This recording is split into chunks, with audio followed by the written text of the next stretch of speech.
We finally have polling numbers for nearly every governor's race in the country. So today, we're doing this election night style.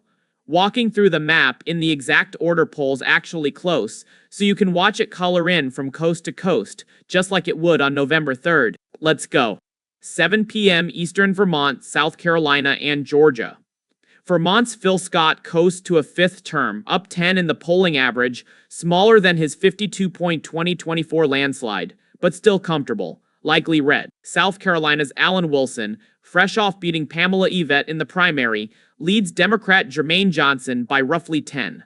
Likely red. Georgia is the real story of this hour. Keisha Lance Bottoms leads political newcomer Rick Jackson by 6 points to succeed term-limited Brian Kemp. Jackson's still building name recognition, while Bottoms carries real baggage from her rocky Atlanta mayoral tenure and a stint advising Biden that didn't help her numbers. This race is just getting started. Lean blue, barely. 7003 brings just Ohio. Vivek Ramaswamy leads Amy Acton by under a point. Sounds tight, but Ohio Republicans won by 25 points in 2022, and Trump carried the state by 11 in 2024. Acton faces a steep hill. Tilt red. After these first two closings, Republicans lead 11 governorships to Democrats 7. 8 p.m. is the second largest closing of the night, 12 states at once.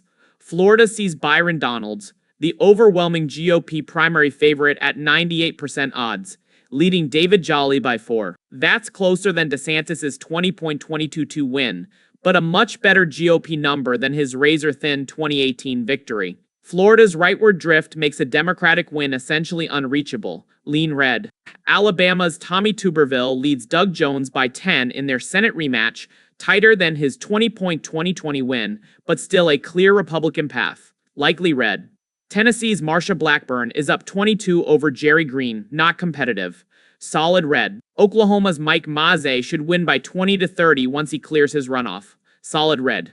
Illinois has J.B. Pritzker cruising 20 points ahead of Darren Bailey toward a third term, likely with a 2028 run in mind. Solid blue. Up in New England, Maine's Hannah Pingree, who upset Nirav Shah for the nomination, leads Robert Charles by 14, just barely likely blue. New Hampshire flips the pattern.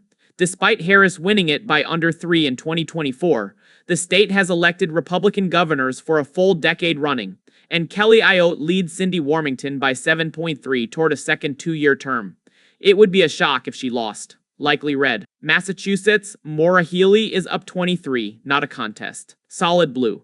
Connecticut's unpopular Ned Lamont still holds an 18-point edge over Ryan Fazio toward a third term.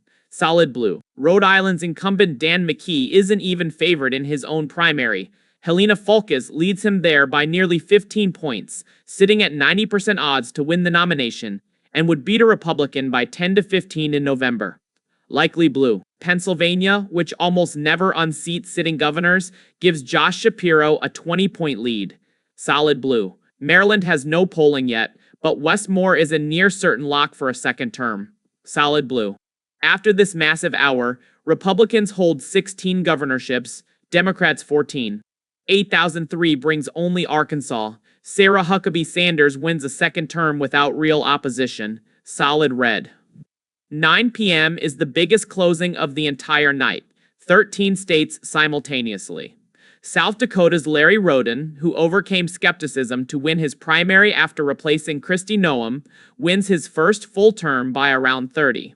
Solid red. Nebraska's Jim Pillen leads by just under 8, closer than usual for an incumbent, but still a clear GOP win, likely red.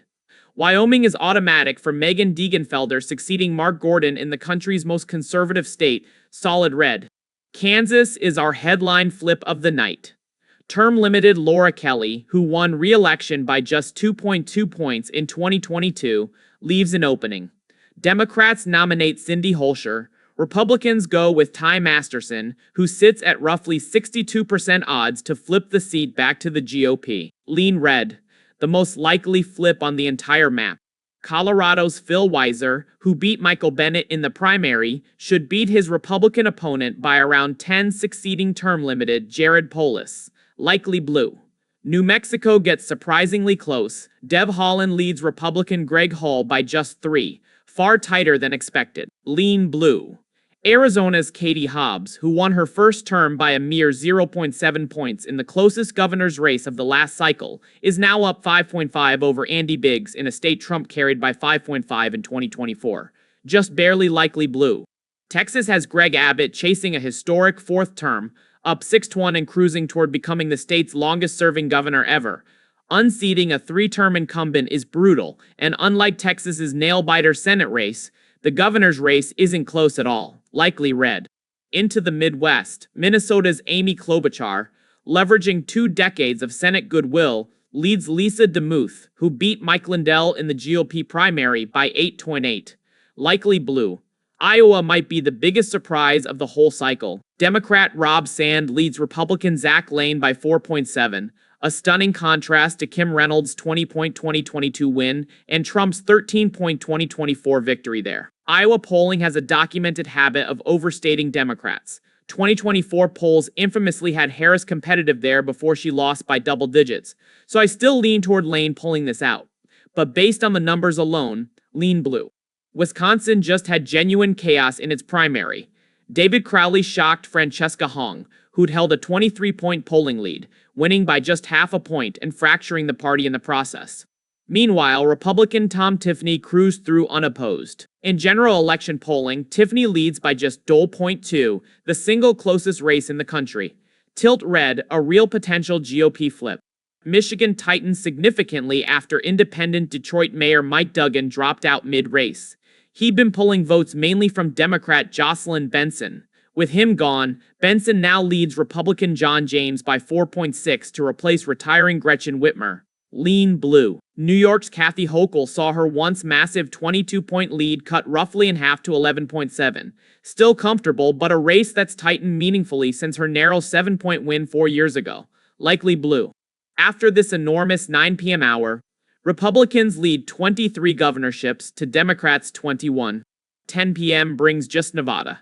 Joe Lombardo, who pulled off a shocking 2022 upset over incumbent Steve Sisolak, now leads Democratic Attorney General Aaron Ford by 4.3 as the state keeps trending rightward.